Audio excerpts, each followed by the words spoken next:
Имотните измами са реалност. За изминалата 2025 година подадените жалби са стотици. Престъпният контингент се е специализирал в това как да ти вземе имота, но има прости и лесни стъпки в това как да се защитиш. Стъпка 1.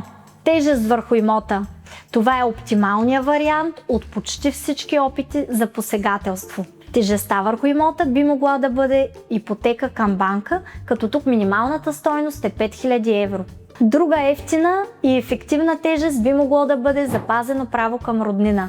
Разбира се, има и други варианти за тежести, които може да обсъдите с адвокат и да използвате. Стъпка 2. Кадастрална схема. Много имоти се владеят по линия на унаследяване и често наследниците пропускат да се впишат като собственици в кадастъра. Това оставя широко отворена врата за измами.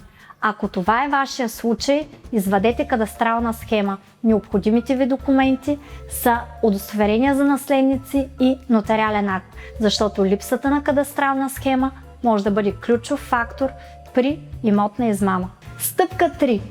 СМС известие от имотен регистър, с което те уведомяват за нотариално прехвърляне на имот, който е на твоето име. Срещу минимална годишна такса получаваш това известие. Тук вече проблема ще е наличен, но хубавата новина е, че ще си информиран и ще можеш да реагираш. Стъпка 4.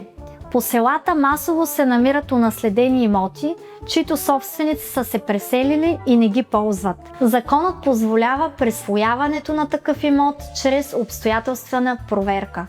Тук възможностите за защита са редовно плащане на данъците, регистриране на комунални услуги на името на собственика и регулярно посещение. Когато боравите с имоти, възползвайте се от услугите на специалист. Чао!